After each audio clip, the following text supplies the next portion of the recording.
Hey guys, what's going on? Gaming Jake here, and in this video, we're basically going to be talking about, or reviewing over rather, generic Pokemon news within the past week to week and a half. So, basically, the only thing I have majorly to talk about would be Pokemon Sun and Moon game-wise, speculation about the games, some of the information that was revealed last week I want to go over, and stuff about the anime. So I'm actually going to start with the anime. So, first of all, the Pokemon Sun and Moon anime, the art style has changed from X and Y. That much is pretty much obvious. So, instead of Ash going through and completing gyms and then going to the Pokemon League, it's Ash going to school at the Alola region. Now, this sort of makes sense because, again, we have to remember he's 10 years old, for one. For two, there are no gyms in Alola, so it's not like he could really battle gyms, but throughout every series, or throughout every Pokemon anime series, Ash has gone through different towns, and he's progressed through the region. So, I'm hoping he does that in Sun and Moon, but, like, he'll go to each island, or maybe the school will do a field trip each island, but I just don't want to sit and watch Ash learn that fire beats grass types. I mean, he knows this, whether he was I know that he was reset in Unova to where, like, he's dumb, but hopefully they don't do that with Sun and Moon, because they did that two series ago, so he shouldn't have a reason to reset, but if he does, I don't want to watch an entire series based where Ash learns the mechanics and fundamentals of Pokemon, because he has been in 6 Pokemon Leagues so far, and this past one he made it to the finals. So obviously he knows a thing or two about battling, so I don't see why he necessarily needs the education. I mean, if anything, I would slap him an A+, even though he hasn't completed a Pokemon League. But, hey. So, yeah, he's doing school. That's the main bit, and that's what a lot of people don't like. Me personally, I'm going to watch the first few episodes, and if he's stuck at school to where he doesn't adventure on, I'm going to be a little upset. Because if every episode is him at school, it's basically watching, literally, and I know it is a kid's show, but it's like watching a kid's show. It's like watching a new episode of The Backyardigans, where it's the same theme over and over and over. You may learn something new every episode, but it's the same theme. So these, like in The Backyardigans, these kids get together and they play, and through their little pretend playtime, they learn something, or they play as a new story, or something like that. For Sun and Moon, I'm hoping it's not Ash goes to school every episode and learns that electric beats water, grass beats water, water beats rock, water beats ground, water beats fire. I hope it's not going to be that per episode. I mean, that would be very, very dumb. And then, like, Pikachu evolved into Raichu via Thunderstone. We know this already, and Ash knows this because he's encountered a Thunderstone before, and he had the chance to evolve his Pikachu before, but Pikachu chose not to evolve. So, but it's hanging on a thread within the Pokemon community. A lot of people are looking at it and being, this is a 50-50 chance. It literally depends on the first episode, and that's sort of where I am, but I'm not banking it all on the first episode. I'm doing it on the first few, like maybe 5 max. So that's my take on the anime. Hopefully, like, he'll get an actual set team together. Like, if he's stuck at school, then he's just going to be catching Pokemon around the school area. Because if he's stuck at school, there's no point for him to go to island catching different Pokemon. Because I doubt you can find I'm pretty sure one island will have a different version of Pokemon than another. I mean, like, you may find Pikapek on Island 1, but you may find its evolution on Island 3. So, I don't know, that's just my thoughts on it. There is a league, though, because in the games, there is a league being built. So maybe in the anime, the league has already been built, but either way, I want him to go to the league. And maybe since he's the most, or he may not be the most experienced, but because he's been to so many different leagues and he has so many different Pokemon up his belt, if he goes to the league, hopefully he'll make a chance, because this is a fresh new league. He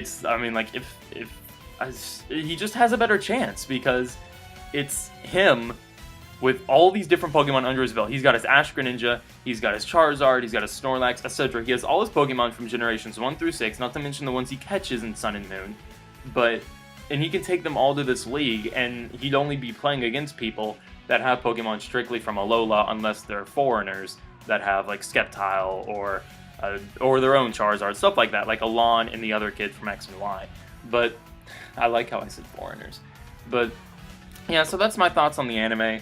I'm gonna do a reaction to it, but I don't want it to be like, if I lose interest, I don't want to really just stop. I mean, like, I'll probably do like a first reaction to it and just see how that goes. But game-wise, this is gonna have the biggest news.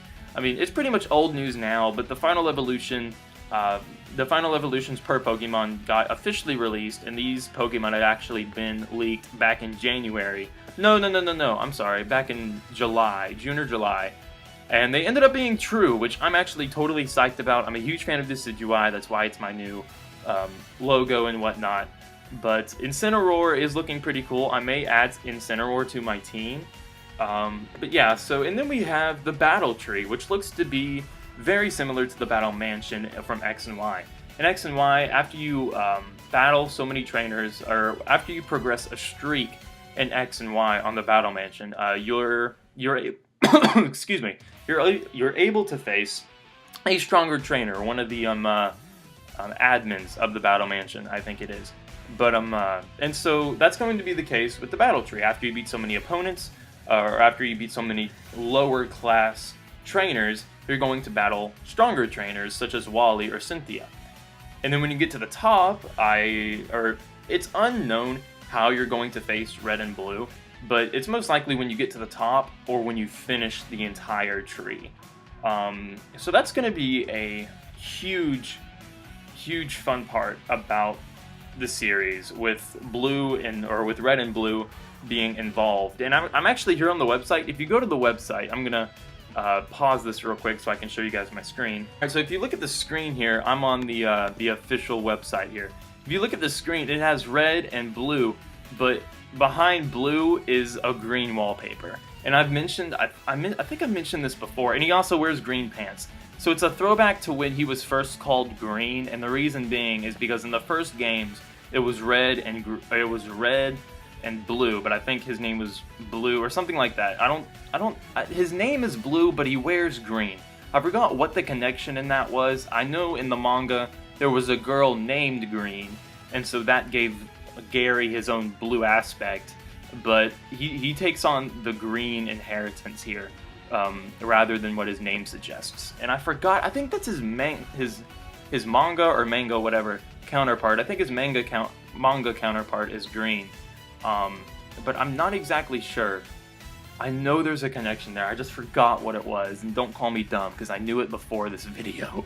If you would have asked me before I recorded, I would have told you, and now I'm just blank. But so there's a lot of cool stuff about the Pokemon Sun and Moon website here that you can find. I wonder if I got an ad. Hold on. Okay. I wonder if, because there was a thing going back with the official website where you could change the icons on the Japanese website. You can change the icons for their types, and you could change it from like dark or ground or whatever. I wonder if you can still do that, because with their final evolutions being leaked or not leaked, but officially revealed with their official typings, I wonder if those are still there. So if you guys still have access to that, go ahead and check. That would be very interesting, just to see if they were there just to be there, or what that deal was. But so Pokemon Sun and Moon, it comes out November 18th, that's 15 days from now. Now, this is a reminder, the game comes out if the world doesn't end by then, with the whole US election thing. Sadly, I live in the US, so like, the world, from an American's aspect, or point of view rather, the world may end in literally 5 days. So, if the world doesn't end, I get to play Pokemon Sun and Moon, which I am completely psyched about. Hopefully the world doesn't end, so I can actually play this game, because I am super hyped for this. But, yeah. So, I know I didn't really have a whole lot to say on Sun and Moon, and I apologize for that, or game-wise at least. There was something, though, something specific I wanted to bring up, and I forgot what that was. So again, I apologize. I just felt like recapped pointless information. But yeah, so what do you guys think about the whole general aspect of Pokemon Sun and Moon? From Alola form Pokemon to the whole demo thing, to different forms, to, you know, the whole starter leakage officially thing, from there being no gyms to there being a league, from a battle tree. Just what do you got? What is your overall opinion on Sun and Moon, considering everything that we know so far officially about the game? I don't know why it keeps dragging me down to the bottom of the page.